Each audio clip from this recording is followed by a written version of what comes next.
Тестирование при первичном получении водительских прав теперь будет проходить по новому адресу в отремонтированном здании, где внедрена цифровая системизация данных. Главное новшество – это экзамен под наблюдением веб-камер, которые автоматически фиксируют лицо человека. Помимо этого, за процессом будет наблюдать специальная комиссия.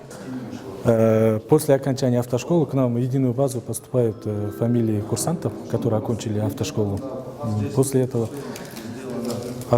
окончания у нас в базе есть данные курсантов, которые будут сдавать экзамен. Назначенное время, число, 7. Курсант, не явившийся на экзамен, на следующий день уже не может по...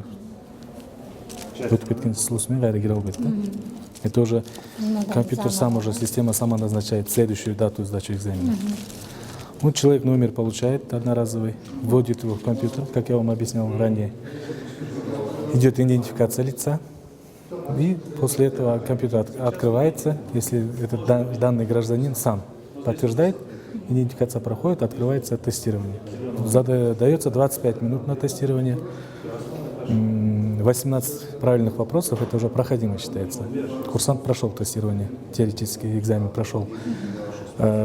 Более 3 ошибок это уже не сдал. Это уже назначается перед сдачей экзамена. Новый экзаменационный зал был создан в целях борьбы с коррупцией, а также сокращения скопления посетителей. В целях цифровизации нами этот отдел обеспечен и оборудован высококачественными технологиями, в том числе видеокамерами, веб-камерами, а также автоматизированной информационной системой, где практически соприкосновение человека с курсантами практически отсутствует. При тестировании дается 3 попытки, после чего курсанту придется проходить учебу в автошколе заново. Так, в первом потоке из 10 человек экзамен сдали только 2. Теперь, чтобы сесть за руль, начинающему автолюбителю придется действительно зубрить правила дорожного движения. Я только что вышел и сдал на права. Это было тяжелее, чем я думал. Я с первого раза все сдал. Помимо сдачи экзамена для первичного получения водительских прав, горожанам теперь необходимо обращаться сюда же по вопросам замены, утери и переподготовки на новую категорию.